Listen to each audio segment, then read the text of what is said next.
அனைவருக்கும் வணக்கம். இன்னைக்கு இந்தியா மேலே 50% வரி விதிச்சிருக்கு அமெரிக்க அதிபர் டொனால்டு ட்ரம்ப். இந்தியா மேலே மட்டும்தான் இந்த வரியா அப்படின்னு கேட்டிங்கன்னா, பிரேசிலுக்கும் 50% வரி.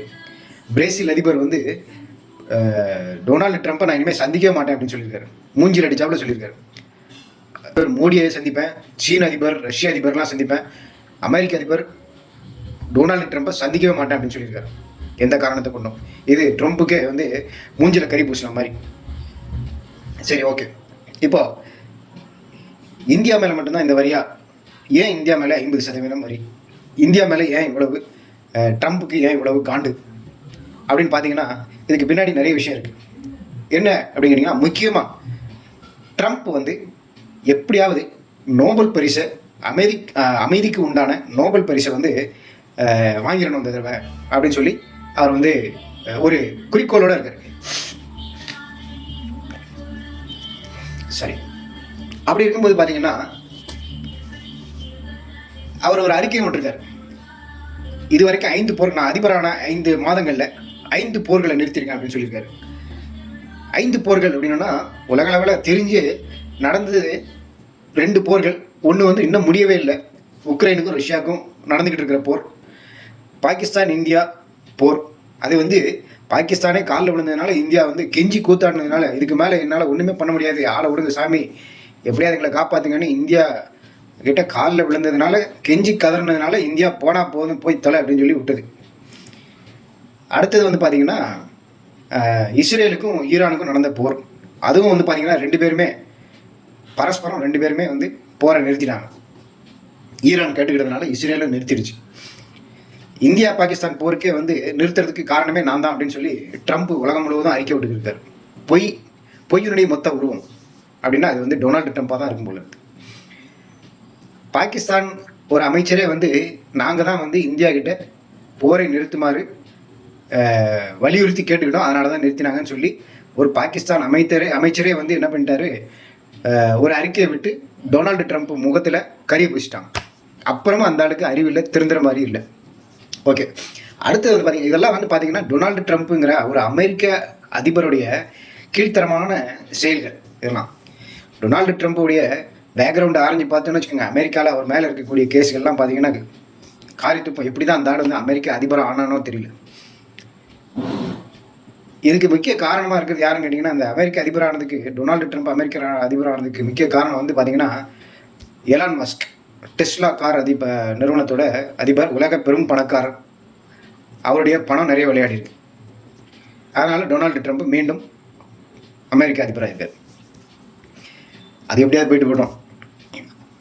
இப்போ இந்த போரை நிறுத்தினேன் அப்படின்னு சொல்கிறாரு. அதே மாதிரி ரஷ்யாவுக்கும் உக்ரைனுக்கும் இருக்கிற போரை நிறுத்த முடியல. ரஷ்யா ஃபுல் ஃப்ளெஜ்ஜாக அந்த போரை நடத்திக்கிட்டு இருக்கு. உக்ரைனை எப்படியாவது இது பண்ணிடணும், அதான் விஷயம். அப்படிங்கும்போது போர் நிறுத்தினதுக்குள்ளான அமைதிக்குண்டான நோபல் பரிசு கிடைக்காது.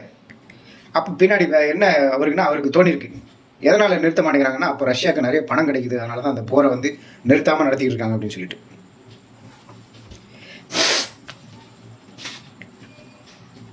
அப்போ இந்த பணம்லாம் எப்படி வருது அப்படின்னு பார்க்கும்போது அவருக்கு தோணியிருக்கு, இந்தியா கச்சா எண்ணெய், இராணுவ தளவாடங்கள்லாம் பார்த்தீங்கன்னா அதிகப்படியாக ரஷ்யா கிட்ட தான் வாங்குது. மொத்தமாக எவ்வளோ வாங்கியிருக்காங்கன்னு பார்த்தீங்கன்னா, போன வருஷம் 4 லட்சம் கோடி. இந்த இதை பார்த்தோன்னே அவருக்கு இந்தியாவினால தான் நமக்கு நோபல் பரிசு கிடைக்க மாட்டேங்குது அப்படின்னு சொல்லிட்டு அவருக்கு தோணிருச்சு. உடனே என்ன பண்ணுறது, இந்தியா மேலே போடு வரிய. அது மட்டும் இல்லாமல் அவர் வந்த பிறகு, அதிபராக வந்த பிறகு, நிறைய அதிரடி நடவடிக்கைகள்ங்கிற பேரில் சின்ன பசங்க விளையாடுற மாதிரி எல்லாருக்கும் வரி, எல்லா நாடுகளுக்கும் வரி வரி. அவர் சொல் பேச்சு யார் கேட்கலையோ அவங்களுக்கு எல்லாருக்கும் வரி வச்சு தீட்டுறது வரி. ஒரு காலகட்டத்தில் வரி விதிக்கிறதுக்கே நாடுகளே இல்லாமல் அவருக்கு அவரே வரி போட்டுப்பார் போல இருக்கு. ஏன்னா அந்த மாதிரி ஒரு வரி பித்தனாகி போயிட்டார் டொனால்டு ட்ரம்ப். அப்போ இந்தியாவுக்கு 50% வரி, 25% போட்டு திரும்பவும் 50% இன்க்ரீஸ் பண்ணிட்டாப்புல. அதனால் என்ன ஆச்சு அப்படின்னா, இப்போ 50% வரி இந்தியா மேலே, இந்தியாவிலேருந்து ஏற்றுமதியாகி அமெரிக்காவுக்கு இறக்குமதி ஆகிற சரக்குகளுக்கு 50% வரி. அப்போ எல்லாரும் என்ன பண்ணுவாங்க, 50% வரி கொடுத்து அந்த சரக்குகளை வந்து இறக்குமதி பண்ண மாட்டாங்க. அப்போ வந்து இந்தியாவில் ஏற்றுமதி கம்மியாகும். ஏற்றுமதி கம்மியாகும் போது ஆட்டோமேட்டிக்காக இந்திய பொருளாதாரம் அடிவாங்கும் அப்படின்னு நினச்சிக்காரு. இந்திய பொருளாதார வளர்ச்சிக்கே வந்து முழு முதல் காரணம், ஒரே காரணம் அமெரிக்கா தான் அப்படின்னு அவர் நினச்சிட்டு இருக்காரு. இந்தியாவிலேருந்து ஏற்றுமதியாக போகிற பொருட்கள் எல்லாமே வந்து அமெரிக்காவுக்கு தான் போகுது, வேற எந்த கண்ட்ரிக்கும் போகலை அப்படின்னு நினச்சிட்டு இருக்காரு டொனால்டு ட்ரம்ப். பூனை கண்ணை மூடிச்சுன்னா உலகமே இருண்டு போகும் அப்படின்னு நினச்சிக்கோம். அந்த மாதிரி டொனால்டு ட்ரம்ப்புடைய எண்ணம், நினைப்பு. அப்போ இந்த இதை சமாளித்தே ஆகணும் இந்தியா. நம்ம பாதுகாப்புத்துறை அமைச்சர் அஜித் தோவல் இம்மீடியட்டாக ரஷ்யாவுக்கு பயணம் பண்ணிட்டார். அவர் வந்து ரஷ்யாவுக்கு போகிறார். இதுக்கு முன்னாடியே வந்து பிரதமர் மோடி அவர்கள் வந்து ஜப்பான், ரஷ்யா, சீனா, ஜப்பான் அதிபரை சந்திக்க போகிறாரு, ஜப்பான் பிரதமரை சந்திக்க போகிறாரு, ரஷ்ய அதிபர் புட்டினை சந்திக்க போகிறாரு. அப்புறம் வந்து சீன அதிபரை கூட விடலை மோடி, சீன அதிபர் ஜின்பிங்கையும் சந்திக்கிறதா முடிவெடுத்து பயணத்துக்கு உண்டான ஏற்பாடுகள்லாம் ஆரம்பிச்சாச்சு.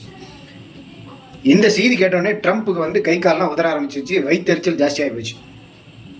அடுத்ததாக வந்து பார்த்தீங்கன்னா அஜித் தோவல் பிரதமர் போகிறதுக்கு முன்னக்கூட்டியே முதல்ல ரஷ்யாவுக்கு போயிட்டார். ரஷ்யாவுக்கு போயிட்டு அதிபர் புட்டினை இந்தியாவுக்கு வர்றதுக்கு அழைப்பு விடுத்திருக்காரு. அதிபர் புட்டினும் ரஷ்ய அதிபர் புட்டின் இந்தியாவுக்கு வர்றதுக்கும் நாள் ஃபிக்ஸ் ஆயிடுச்சு. அடுத்தடுத்தது ஒவ்வொருத்தரும் யார் யார் இந்தியாவுக்கு வர போகிறாங்க அப்படின்னு கேட்டிங்கன்னா, இங்கேருந்து மோடி போயிட்டு ஒவ்வொரு அதிபர்களையாக இந்தியாவுக்கு வர வைக்க போகிறார். அதுதான் நடக்க போகுது. அதாவது அமெரிக்காவுக்கு எதிராக ஒரு பெரிய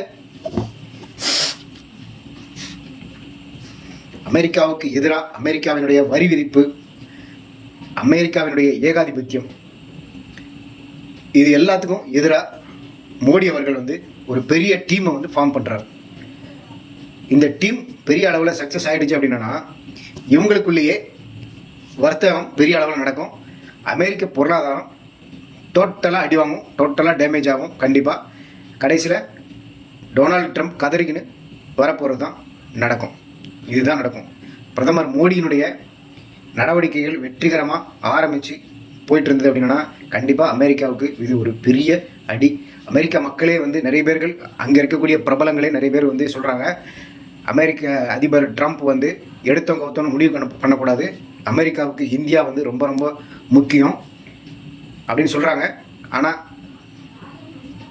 அந்த ஆள் வந்து கொஞ்சம் பிடிவாதக்காரர், அதை வந்து கேட்குற மாதிரி இல்லை. அப்போது கண்டிப்பாக வந்து அமெரிக்க பொருளாதாரம் படுபாதாளத்துக்கு போகிறது சீக்கிரமே நடக்கக்கூடியது. கூப்பிடாமலே கடைசியில் வந்து அமெரிக்க அதிபர் ட்ரம்ப் வந்து இந்தியாவுக்கு வருவார். இதுதான் நடக்கும். மோடி அவர்கள் எடுக்கக்கூடிய நடவடிக்கைகளை பார்த்து அடுத்தடுத்து ரஷ்ய அதிபர் புட்டின், ஜின்பிங் சீன அதிபர், அப்புறம் வந்து ஜப்பான் பிரதமர், இவங்க எல்லாரும் வரப்போகிறது பார்த்து இவரும் அங்கே போகிறது பார்த்து டோட்டலாக அமெரிக்க அதிபர் ட்ரம்ப்புக்கு வயிற்றில் இப்போவே புளியை கரைக்க ஆரம்பிச்சிருச்சு. அடுத்ததாக அவர் என்ன பண்ணுறாருன்னா சீனாவை டார்கெட் பண்ணியிருக்காரு. இப்படி அவருடைய எதிரான நடவடிக்கைகள் எல்லாமே இந்தியாவை மேலும் மேலும் புடம்போட்ட தங்கமாக மாற்றுமே தவிர இந்தியாவை வந்து கண்டிப்பாக பாதாளத்துக்கு தள்ளாது அப்படிங்கிறது எல்லோருடைய எண்ணமும் எதிர்பார்ப்பும். கண்டிப்பாக நடக்கும். ஜெய்ஹிந்த்.